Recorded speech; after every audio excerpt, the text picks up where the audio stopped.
Welcome to Adventures in Solitaire.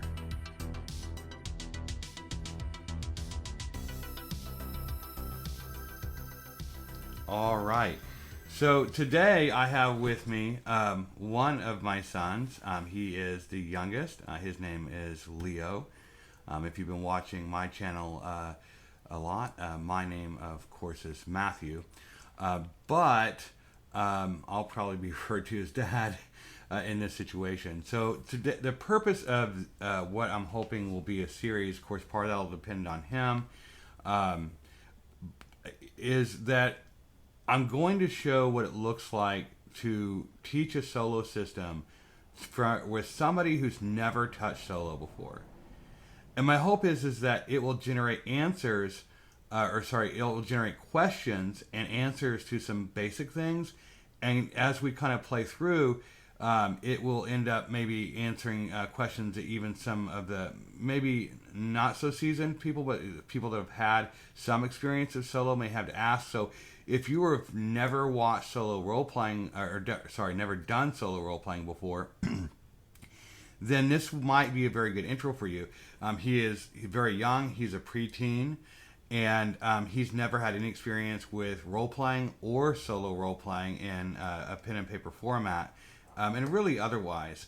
So it's just a really great opportunity to kind of learn maybe with him. And we're going to be using Starforge just because I think it's a really good leaping off point for almost anything else that you might want to do for solo, even if it may not be your system of choice. So that's what we're going to do today, and we're going to get started. Can you say hi, Leo? Hi. All right. So he, just to kind of get ahead of things, he is my son. He is very much like me. So he has autism. He has the ADHD. He may well have OCD like me. Don't know yet. But just kind of keep that in mind as his pacing and conversational style. He's actually very excited, believe it or not, to be here, despite what it may sound like. He's actually very excited. So it's called I think is called, if I get this correct, it's called flat affect for autism, and I can get that too sometimes. But anyhow, so we are doing Starforge Leo, and what I'm going to do is I'm going to kind of talk a bit about some of these systems and how this game works. So whenever you want to do something in the world of Starforged, which will actually be our world, we get to create it. We have to make rolls to see if we're successful. Now those rolls will be based on, and whether or not they're successful will be based on your choices that you make and the character that you're going to make after I explain some of these rules. So what does a roll look like? Because you need to know how to make a roll. And by the way, you will have to forgive some background noise today. We have a lot of the family home, and I can't guarantee that I'm going to be able to get all that out of audio today because we're doing this during the day. So what a roll typically looks like for to see if you're going to be successful is rolling 3 dice. You're going to have 2 10-sided dice and your own personal dice. This is your dice for your character. The 6-sided die. Can you roll those 3 dice for me? Just roll them across. At once? Yeah, and you can. Would you prefer to use this or roll them on the table? Use that. Okay, let's use the cool tower. Then why don't you go ahead and roll those for us? Do I just put it in here? Yep. All right, so let's see what you got. You got a 5, a 6, and you got another 5. So, in this situation, if you had tried, if this is all that you had working for you and your character and your choices, you would have what's called a miss. You failed to do what you're trying to do. Because what you're trying to do is you're trying to get your score, that's this here, right here. You're trying to get your score to be higher than either of these dice, okay? That's not higher, it's equal then, right? Mm-hmm. But let's say that this was a 2, right, on this die. Then you would have what's called a weak hit. That means that you are partially successful. You did what you wanted to do. So if you wanted to leap over a gap between two houses, you would have been successful. But when it's a weak hit, something doesn't quite go right. Maybe you make the leap across the homes, but when you land on the roof of the other, maybe it collapses, or maybe you're starting to slide down the roof and now you have to make another roll. Who knows? Something else happens. If you were in a situation where, let's say this was a 1 and a 2, or heck, well, let's just make this a 4. Let's make it a close call on this die if I can find a 4 on it. All right. So let's say this is a situation. That is what's called a strong hit. And what's going to happen is you are going to not only have success, but something a little bit more happens in the game. Also, if you have a situation where you roll doubles on a strong hit, not only are you successful and something else additionally nice happens, but something else extraordinary happens. It's what you might call a critical hit. Have you heard of a critical hit before? Yes. Yeah, it's like a critical success. Also, let's say that this happened. Can you tell me, is this a hit? Is this a miss or a weak hit? This situation. A weak Miss, hit? a weak hit, or a strong hit? A weak hit? Why is this a weak hit? I really don't know. I just don't understand. You're not understanding? Okay, so let's do this differently. I'm going to explain it a little bit differently for you. When this die is higher than both of those, it's a strong hit. You beat both of them. It's strong. It's a good hit. Strong hit. Does this die beat both of them now? Is this higher than that value? Yes. Is it higher? Or is it equal to or higher than that? Or sorry, is it higher than that value? No. So that's not a strong hit then. It would be a weak hit. Now, is this situation in which you don't get anything, you completely missed your attempt. It's a complete miss. Okay? So that's called a what? If it's not higher than either one or higher than either one of them, it's called a what? A miss? A miss, correct. And this would be called this right here. Is it beat both of them? No. Then it would be a what kind of hit? A weak hit. And what about this here? Does it beat both of them? Yes. And that would be called a what kind of hit?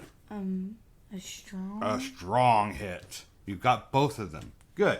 So now you know how to make your rolls. So here's what I want you to do. Let's test your knowledge. Go ahead and roll the dice for me real quick. Oh, I'm sorry. You want to use the dice now. All right. So you got a 5, a 2, and a 7. What kind of a hit would that be? A weak hit? Because you only beat how many of the dice? 1. Correct. You got it down. You know, you got it now. You figured it out. You're good. And this is all easy stuff, I promise. It's just we have to work with it and use it. So we know, we can be sure of ourselves and sure of the knowledge that we have. All right. So now that we have that, the next thing is, would you say that it's likely for us to consistently get strong hits, which is what we want? No. Is it more, what kind of hits do you think we're going to get more often than not? Weak hits? Or maybe even misses, because these 10-sided dice are much bigger than this single 6-sided die, right? Mm-hmm. And there's 2 chances for us to fail, right? Mm-hmm. So what we want to do is we want to try to find ways with our character and our game and the choices that we make personally, we want to find a way to increase our chances of success. And that comes with our character that we personally make, okay? Normally, I would create the world that we're going to live in, which would be any kind of world we want it to be. But it's science fiction, right? But what I'm going to do is I'm going to focus on our character this time, because I think you're going to enjoy that process a little bit more. So let's talk about our characters that we're going to make, who you're going to be, or actually say your character that you're going to make, because this is going to be a solo game you're going to be playing. I'm going to help you with it. So here's our character sheet. It talks about our character. This actually is a pretty simple one. You're not going to fill out most of this. You don't need to. You're going to have your name, which we don't need to choose. Your pronouns. You're going to be a boy, a girl, or something in between. And what your nickname is, or your call sign. And then maybe a description of what your character looks like. We're not going to worry about any of that. What we are going to worry about, though, is these 5 boxes. These are the things, your physical attributes that define your character. That's what the physical part that makes you you. In your head, your body, everything. So edge is like your ability to shoot ranged weapons. It's your ability to move quickly, your ability to dodge out of the way, or use your hands nimbly, to maybe pick a lock, to juggle or things like that. It's your ability to get around quickly and be accurate at things. Then you have your heart, and your heart is kind of like your spirit. Like when I say your spirit, I mean like when you, how easy it is for you to get sad, right?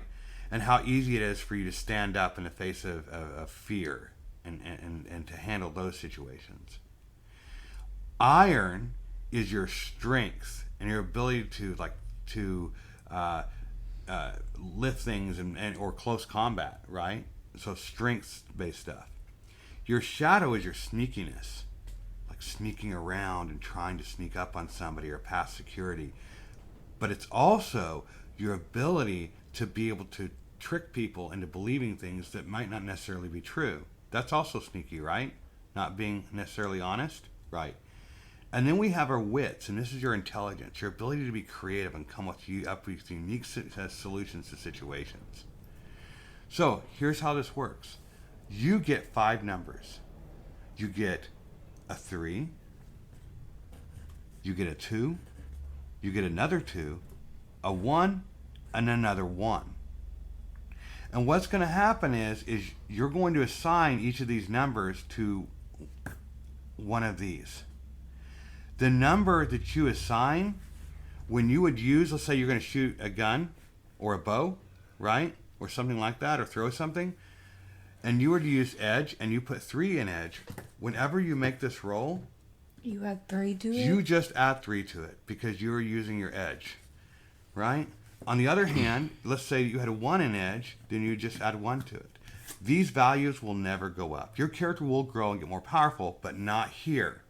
So what you're putting here is going to be permanent. So you need to kind of think about what kind of a character that you want to be in this game. It's going to be in space. We're going to be traveling around in our own personal spaceship. We have it right here. We even get to name it if we want.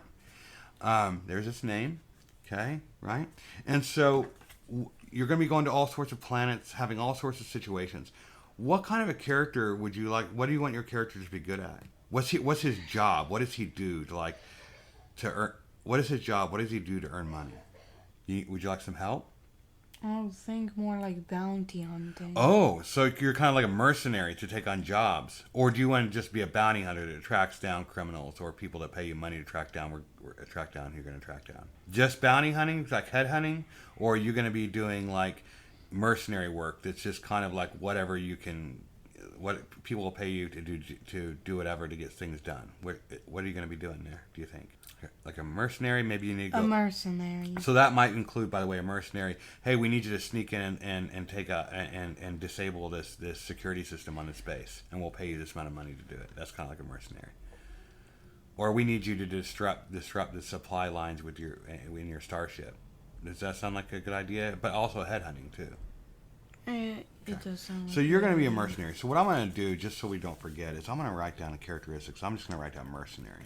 All right, now, for a mercenary, what do you think is probably the most important thing that you're going to need to be able to do this job successfully? Shadow. So you want to be sneaking is probably. Do you think sneaking around is going to be the most important thing? One of the most. Okay, and that may be for you. Maybe you want to be a sneaky mercenary, and that's just fine. There's nothing wrong with that. So shadow is one. Is that the one you want to put a 3 in? Yes. Okay, so you're going to be a sneaky mercenary. Okay. It'll also help you talk your way out of situations too, but you'll have to use deceit. Wait, what's iron again? Iron is like your brute force. It's like and wielding and getting in close combat with like knives or swords or maybe like stabs or even your hands. That seems like that wits and edge seem like a good one. For wits will be 2. So you're gonna be smart. Yes, and also with edge. So no, that's for what? What does edge do? You do things swiftly. And it also has to do with what kind of combat? Ranged, firearms. I mean, if you're going to be a headhunter and you're going to be doing some of these mercenaries, it seems like that would be... And also implying you're shooting your starship's weapons in some cases. Yeah. So you want to do a 2 on that one? Yep. And then the only thing you have left to do here is write those down because that's all you have left is 1s. So let's get this off your character sheet. Let's clean it up. Now, this character sheet's pretty easy to read, and I wanted to start you off on this, but one of the things that I did for you is I splurged a little bit on some ink, and I have printed out a bunch of these really cool... Are those character sheets? Yeah, it's the same one that we're using now. It's just all done up. That looks amazing. Yeah, it does, right? So what I'm going to do is I'm going to let you choose one of these, and we're going to rewrite the stuff down on it for the next time we record, and you can use this, okay? But this has so much stuff going on, it looks more confusing than the other one, I think. No, it looks kind of actually easier for some reason than the... Okay. Well, then would you rather use that right now then, or you want to use one of these right now? I want to use it. Oh, he wants to use it right now. So what we're going to do is I'm going to transfer this stuff real quick, but I can't do that until you pick a sheet that you like. So, all right, folks. So we're back. He wanted this sheet. I thought it'd be more confusing, but he wanted to use a sheet, so we're using this. I think I've got a little fly friend. I'm not going to be able to handle that, so you have to forgive that today. So we now know that we can get this to help us out, right? But it's going to be based on what we're doing, right? We may not get to use the numbers we want because they may not be applicable to what it is, the task that we're trying to do. But there's more things that we can do to adjust these die rolls in our favor. One of them is something called momentum. See this up here? Mm-hmm. What's this value right here? It's hard to see. It's about easier to see on the other sheet. What's that say? 6. No, but there's a symbol. -6. Correct. -6. And what is this here? +10. +10. Your momentum's base flat level value, when it's at its lowest, is going to be right here at a +2. So when your momentum, because your momentum will move up and down as we play, when it resets, it's going to go down to a +2. So we're going to put this here to remember that our reset value is 2, because we're going to be erasing this value moving along. Your max is going to be a +10. Go away, fly. So there's going to be things that you're going to do. When you make these rolls, you're going to do things that give you, the book will tell you, the rules will tell you, the cards that you're using will tell you, gain momentum. So let's say you get +1 momentum. +1 momentum for where you're at. What would you be at then? +3. You would be at a +3 momentum. Now let's say you're at a +3 momentum and now you get 2 more momentum. What would you be at then? +5. Correct. And let's say one more time you get +1 momentum. What would you be at? +6. So let's go ahead and circle 6 as an example. Let's say that we're playing along and you are taking your, oh, where's that at? Can you give me that little spaceship thing there? Yeah. Let's say that we're playing along and we are trying to tail an enemy starship, and we're flying all over the place, but we just can't get him because he's too nimble and he's all over the place. Choo choo choo. We're chasing him all over. And you make a roll, and let's say your roll is a 1, and they have a 7 and a 4. Yeah, that's what they roll. Okay, so let's say that's what we rolled. Was that what kind of miss? Yes. So we completely missed him. That's bad. So we're chasing along. Oh no, we can't do it. But what are we going to add to our 1 here? What are we using, do you think, to fly around nimbly and shoot? Wait, these? Or No. This? Yes, this here. These are the ones that are up top. Which one of these would we be using? Edge. Correct. And what is it going to add to our die roll? Oh, a 2. 2, which would make our value what? A 3. And what do we still have? A miss. That's right. We're still at a miss chasing this guy around. But what you can do is after you roll, you can do something called burn momentum. And that's where you take your value of the momentum, which is at a what right now? A 6. And you get rid of your die.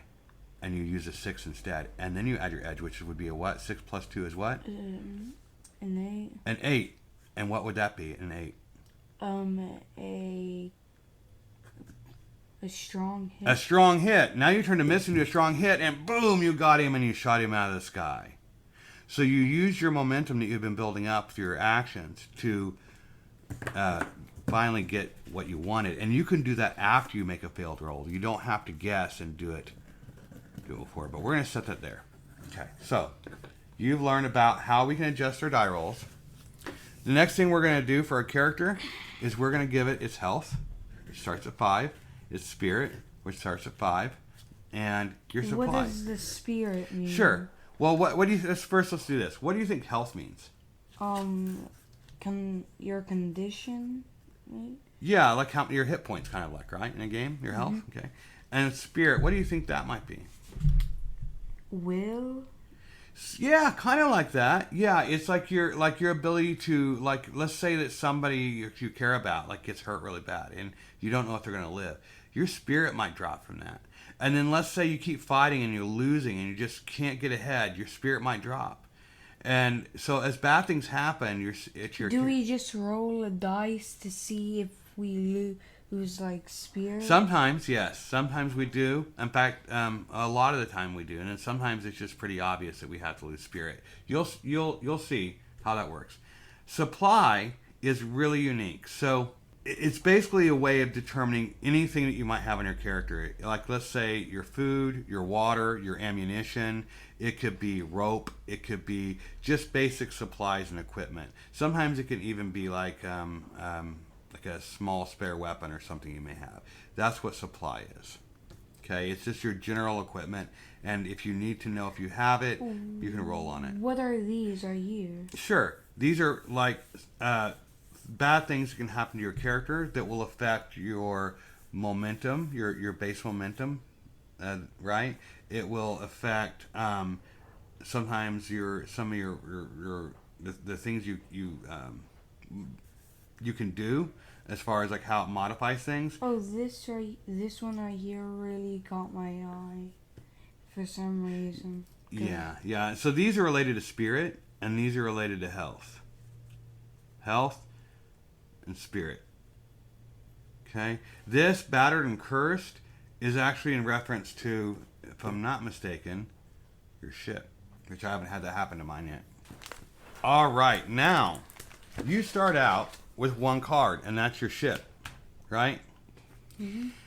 And then what the game's going to have you do is it's going to have you pick, these are all these cards are called assets. They are skills or things that you have or people that you know. They're the assets that you have available to work with. So what we have here are kind of like your skills. They're not the things necessarily that, again, are physical parts of you. They're the things that are in your head. Okay? The knowledge or the innate abilities that you have. But usually it's knowledge and experience. So you said you wanted to be a mercenary, right? Mm-hmm. Now, you'll note that all of these skills have several dots on them.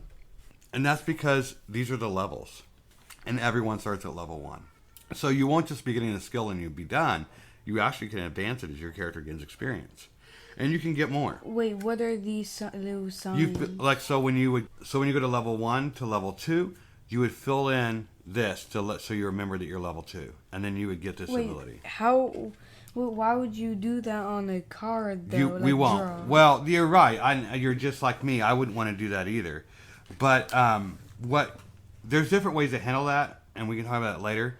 But what I typically do is I'll go on my sheet and write down the name of my skill and what level it is, so I don't forget. You know what I'm saying?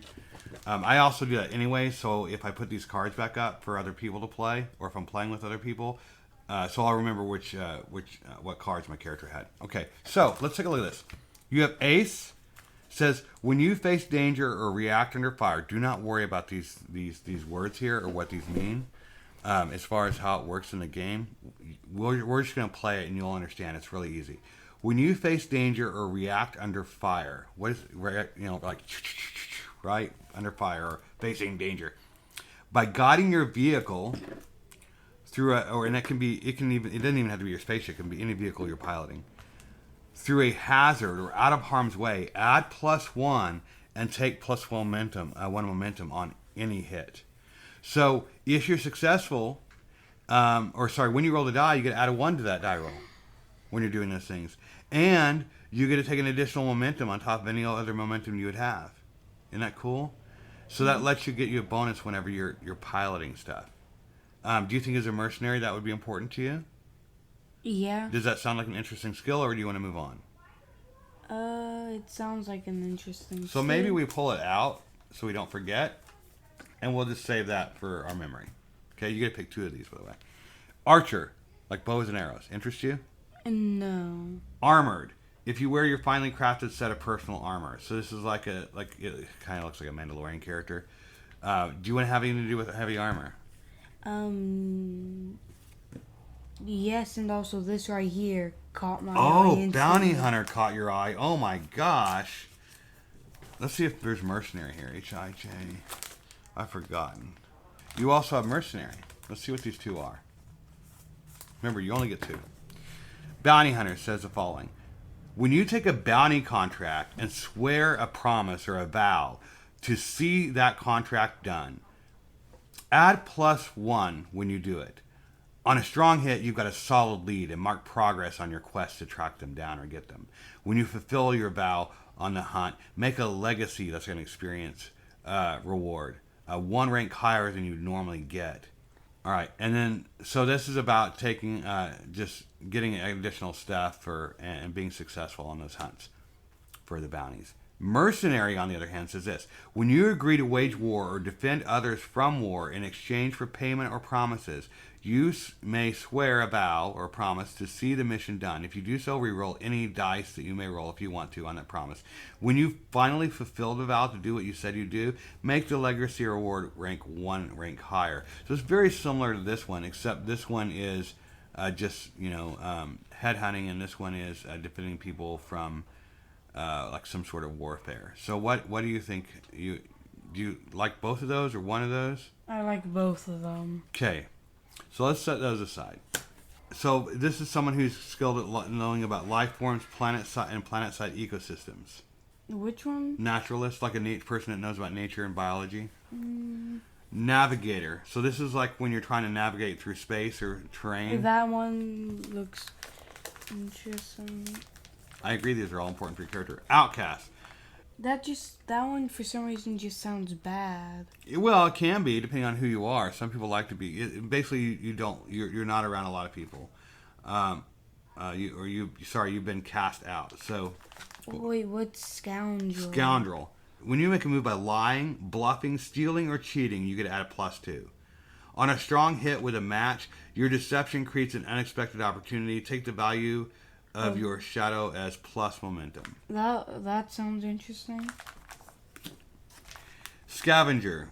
When you gather information or resupply by scavenging a wreck, a ruin, or an abandoned site, or maybe like a derelict spacecraft or something, add +1 and take +1 momentum. And it tells you there's also some other stuff there. So basically, you're good at scavenging stuff. Seer. When you envision experiencing like future prediction, dream, what's called being prophetic. So you want to be be able to see into the future and stuff? That kind of sounds like it would be a bad sort of thing. Okay. But I'll actually take it. Well, you're not getting all these. You realize that. You're going to have to Yeah. pick. Okay. All right. Just want to make sure. I was pretty sure you were, but I just want to make sure. Okay. So Seer. Now, man, you're clearing out these pages, buddy. Gearhead. When you make a move to craft, repair, repurpose, or modify equipment or technology. That sounds...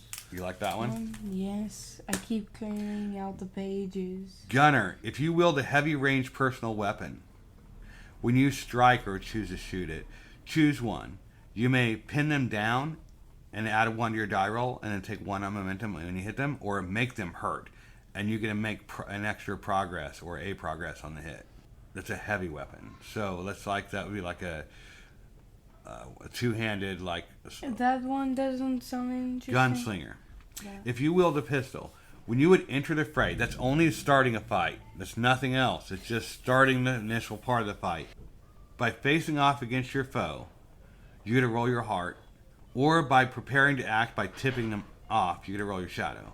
And you get a +1, and you get a momentum on a hit. And on a strong hit, you may immediately take a shot again, without making a move, and you get to make progress twice. So it's just the initial part. So it's kind of like the scene when they're like, all right, who's going to draw first? And then you draw, and you see, and it's just the initial part. It's not consistently going to be able to be used throughout the combat, okay? It sounds cool, but it's just that initial part of the combat. Haunted. You're haunted by the spirit of someone whose death has caused you to mourn. When you make a move to call upon their insight so you can talk to their spirit or something. Here, you're going to be a healer. When you give your medical care to heal yourself or another character, you get out +1, etc., etc. Infiltrator. When you make a move to break into a secure site or... Okay, that one already sounds like it will be useful for... Kinetic. So this is when you wield kinetic powers. So that's like pushing things around or blasting things with force. Kind of like with the force. Leader. When you aid your ally through leadership, coordination, or planning, so you're being a leader. A looper. You can actually go back in time by a couple of seconds. That would be useful. It would be. Like, really useful. Okay. These are the ones right now that sound pretty useful. Well, let's keep going through these. Are there any more? There are some that are pretty important. There's a courier, so that's transporting stuff. A demolitionist for working with like explosive devices. Diplomat, it's empath, being able to tell what people are thinking or feeling. Really. Explorer, so this is exploring. Fated, firebrand, so you can use energy and shoot energy with your hands or whatever. Fugitive, you are personally hunted, which probably wouldn't be good for you because you're actually the one doing the hunting. Shade, this allows you to disappear in plain sight and stuff. Slayer, when you make, so this is tracking beasts, right? Or aliens. Sniper, sleuth, so like a detective. Check, when you make a move to configure, optimize, hack, or disrupt electronic system. Traitor, last of your people, it's called vestige. A veteran, when you are in a fight, increase your momentum reset by +1. Then if you burn momentum to improve your result, at +1 to your next move. So it allows you to do lots of things with a +1. Voidborn, meaning you're born in space, you get some advantages there. And then Weapon Master. You are a walking armory with a weapon for every occasion. When you enter the fray, you start combat. Add +1 and take +1 momentum on a hit. Once per fight, when you would try to gain ground in combat by switching weapons or changing your tactics, you automatically succeed with a strong hit. That one sounds useful. Yes, I thought you'd really like that one. That one was unfortunately the very last one. All right, so you get 2 of these, buddy. Just 2. Just 2? Just 2. Oh. Yep. Mine's going to have to first be a mercenary. So you're gonna take mercenary. Does it have to be a mercenary? And you if it is, well, here's what I would say: if you've been a mercenary for a while, you probably should be choosing that because doesn't make sense that you wouldn't have this if you haven't been one for a while. What you could do is that you've decided that you're going to become a mercenary, and you have to earn the right to be a mercenary and get this card through experience. And then you can leave that and choose something else, is what I would say. I would just do this. We'll use this and use this. So you're going to be a mercenary? Yep. All right. Oh, actually, what does Infiltrator do again? Well, why don't you read it? These two. So no weapon, no mercenary, no bounty hunter, no navigator, no gearhead, no scoundrel, no ace, and no seer. Is that correct? Mm-hmm. Well, these are actually some pretty decent skills to start with, and I think that's okay to do. These first 2 that you picked had to be a path. You get to have one more card. It can be another path card, maybe one of those that you really liked, or hang tight, an upgrade to your starship. There's more. Or it could be a support vehicle. I would rather do one of these, the ones I like. Okay. Because it could be useful. That's what I usually do too. I usually do skills. It's okay if you don't fully understand those. You will. I guarantee you will. You'll get like so familiar that it's not even funny. Those cards will be pretty easy to read. Okay. So now we kind of, for the most part, have our character created. There are a few things that we need to do before we can start playing. Okay?